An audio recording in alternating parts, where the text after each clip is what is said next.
Türkmenlerinden sizlere kucak dolusu selamlar getirdim. Doğrusu 10 dakika dedi Sayın Başkan ama 10 dakika ne kadar yeter onu bilmiyorum. Ben daha geniş bir hazırlık içerisinde huzurlarınıza çıkmak istemiştim. Ama özetini takdim etmeye çalışayım. Ahilik, Türkmenlerin insanlığa sunduğu yegane sistemdir. Ahilik, imanın ilimle yoğrulması, çalışma ile şekillenmesidir. Ahilik, imanın amele dönüştüğü, Anadolu'nun vatandaşmasını, Osmanlı'nın cihan devleti olmasını sağlayan dünyevi ve uhrevi bir sistemdir. Ahilik sadece bir esnaf teşkilatlanması değil, bir devlet felsefesidir, bir hayat felsefesidir, bir medeniyet hareketidir. Fuat Köprülü, ahilerin içerisinde ilk dönemlerde padişahların, vezirlerin, mutasavvıfların, müderrislerin, tüccarların, sanatkarların ve el emeğiyle geçinen insanların olduğunu belirtmiştir. Onun için ahiliği sadece bir esnaf teşkilatlanması olarak görmemek gerektiğini özellikle söylemek istiyorum. Ve ahiliği diğerlerinden ayıran, diğer sistemlerden ayıran en önemli husus hem dünyevi bir sistemdir. Dünya ile ilgili bir nizam ortaya koymuştur. Hem de ahiretle ilgili düşünceleri, inançları vardır. Tabii ki İslam dininin yansıması şeklindedir. Ahiliğin temelinde fütüvetnameler vardır. Fütüvetnameler dini, tasavvufi eserlerdir. Ve ahiliğin 740 kadar kuralı vardır. Diğer taraftan ahiliğin temelinde Türkmenlerin özünde olan Alplik teşkilatı vardır. Türkmenlerin, Yörüklerin dayanışmacılık ruhu vardır. Teşkilatçılık özelliği vardır. Ahilik teşkilatını kuran Ahi Evran Veli 1171 yılında Horasan'da Hol şehrinde doğmuştur, bir Türkmendir. Sonra Bağdat'a gitmiş, devrin en büyük alimlerinden Fahrettin Razi'den, söze verdiğinden dersler almış ve sonra kayınpederi olacak olan Ehvedettin Kirmani ile tanışmış, tasavvuf terbiyesi almıştır. Daha sonra Anadolu'ya geçmişler. Kayseri'de, Konya'da çok kısa bir dönem Denizli'de kaldıktan sonra ömrünün sonuna kadar kalacağı ve teşkilatı kuracağı Kırşehir'e gelmiş, Kırşehir'e yerleşmiştir. Neden Kırşehir? Ünlü tarihçi Halil İnalcı Koca der ki o dönemde Kırşehir Türkmen yurdu idi. Türklüğün, Türk kültürünün merkezi idi ifadesini kullanır.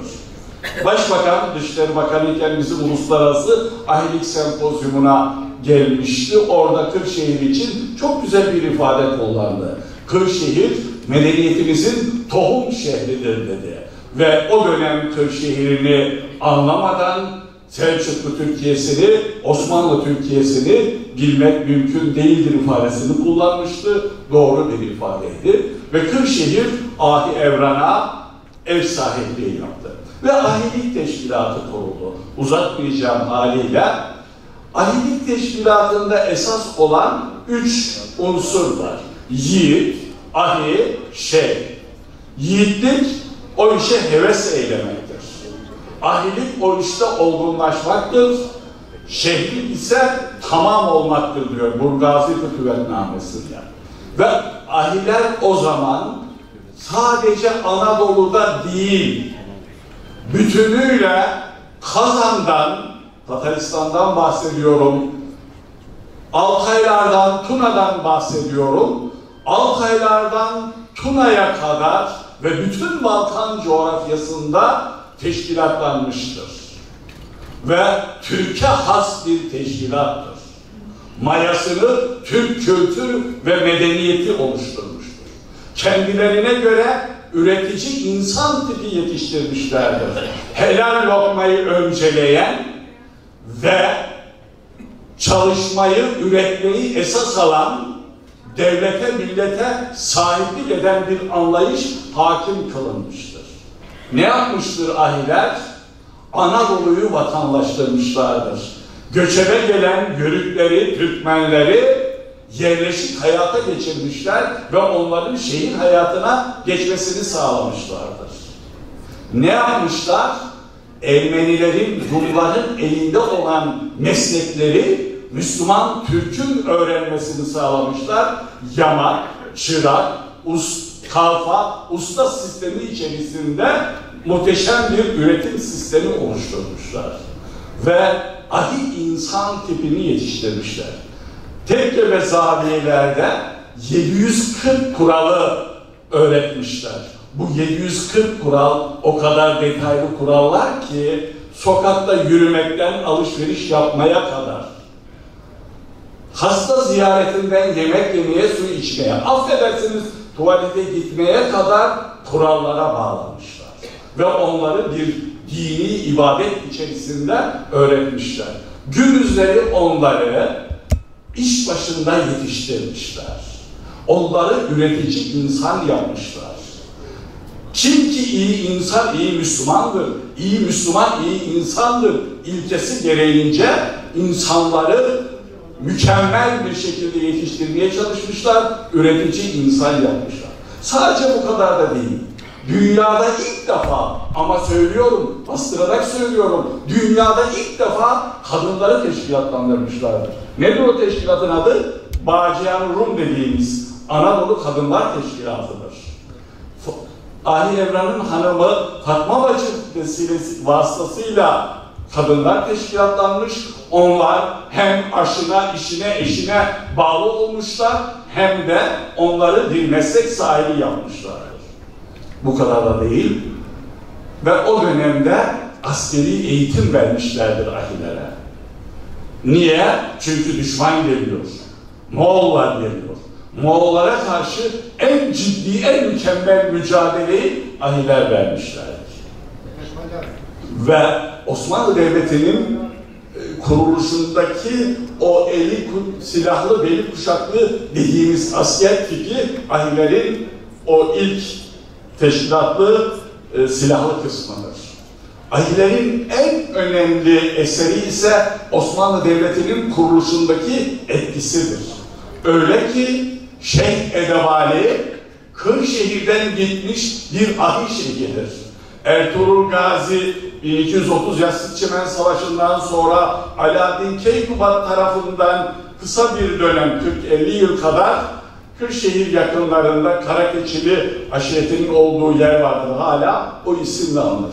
Tuzgeli'nin doğu kesiminde, Haymana bölgesinde yerleşmişler ve Kırşehir'e gelmişler, Ahi Evran'la sürekli görüşmüşler. Selçuklu Devleti'nin yıkılma durumu karşısında yeni bir devlet kurma gereği Kırşehir'de kararlaştırılmış ve Şeyh Edebali Ahi Evran tarafından Ertuğrul Gazi'ye verilmiş. Bu Diriliş dizisinde bu konu işlenecek. 2 hafta önce, eğer o diziyi takip ediyorsanız, konuya girmeye başladılar.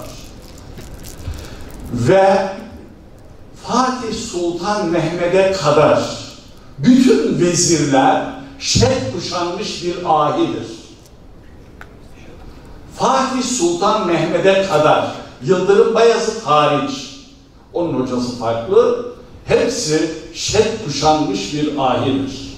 Ve ahiler Osmanlı eğitim sistemini oluşturmuşlar, Osmanlı iktisadi sistemini oluşturmuşlar ve Osmanlı Devleti'ne o büyük cihan devleti rüyasını gördürmüşlerdir.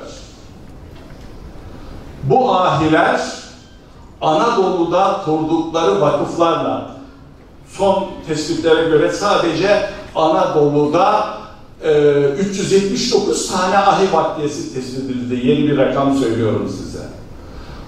Bu bölgede Anadolu'da ve bütünüyle Selçuklu ve Osmanlı coğrafyasında kurdukları vakıflarla ülkeyi imar etmişlerdir. Yapılan bütün ustalık işlerinde Selimiye'de, Süleymaniye'de, Ulu Cami'de ve yüzlerce camilerde ahilerin, Türklerin, Türkmenlerin, Yörüklerin alın teri vardır, göz nuru vardır. Sadece Anadolu coğrafyasında değil, geçen sene Balkanlarda Türk kültürü ve ahilik sempozyumu yapmıştık. Balkanlar coğrafyasında 300 tane ahi yerleşkesi tespit edilmiş. Üsküp'te bir mahallenin adı Ahi Mahallesi. Yani bütün kültür coğrafyamızda, gönül coğrafyamızda ahilerin var olduğunu ifade etmemiz lazım. Ve çok önemli bir şey daha söyleyeceğim.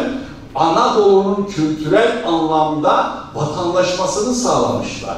Şu bildiğimiz isimlerin birçoğu siz biliyor musunuz ki ahiler tarafından korunmuştur.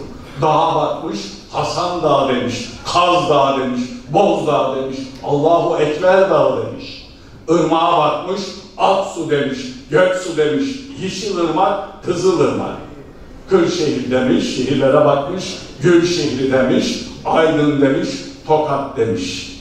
Ve böylece coğrafyanın vatandaşmasını sağlamışlar.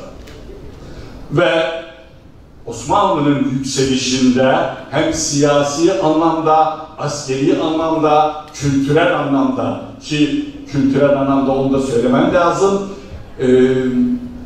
ahiler, Türkçecilik, arının hakkı var. Nalsız bir beygire yüklenemiyor. Orada beygirin hakkı var. Yani Allah'ın yarattığı her şey ahilerce kutsal kabul edilmiştir. Sonuç olarak denilebilir ki aslında çok şeyler anlatmak istiyorum sizlere ama bunu bir giriş kabul edeyim. Ahilik, İslam inancı ve Türk kültürünün Anadolu'da birleşmesinden doğan kardeşlik, yiğitlik, cömertlik demek. Ahilik, fütüvet esaslarını yani peygamber sünnetini esas alarak ebediliğe kanat açmak demektir. Ahilik, dürüstçe üretmek, kardeşçe paylaşmak, insanca ve İslamca yaşama demek. Ahilik, kalite, emeğe saygı, helal lokma, güvenilir insan, esnaf olma ve elinden, dilinden, belinden herkesin emin olduğu insan olma demek. Ahilik, veren elin alan elden üstün olduğunu anlamak, hiç ölmeyecekmiş gibi bu dünya için, yarın ölecekmiş gibi ahiret için çalışmak demektir. Ahilik, kardeşini nefsine tercih etmek demektir. Ahilik, vatan, millet ve din sevgisinin harmanlanması, gerektiğinde bu idealler için büyük bir dava şuuruyla mücadele demektir, cihat demektir. Ahilik, gerektiğinde nizam-ı alem için, hak için, adalet için ahi evran, şeyh edebali olmak demektir. Ve nihayetinde ahilik, Allah'tan başka ilah tanımamak, maddeyi ayaklar altına alıp nizam-ı alem davası için Türkiye'yi yeniden bir cihan devleti yapabilmek demektir. Ahilik, Türklüğe, Yörüklüğe, Türkmenliğe ve bu milletin kültür kodlarına sahip çıkmak demektir. Dinlediğiniz için teşekkür ediyorum.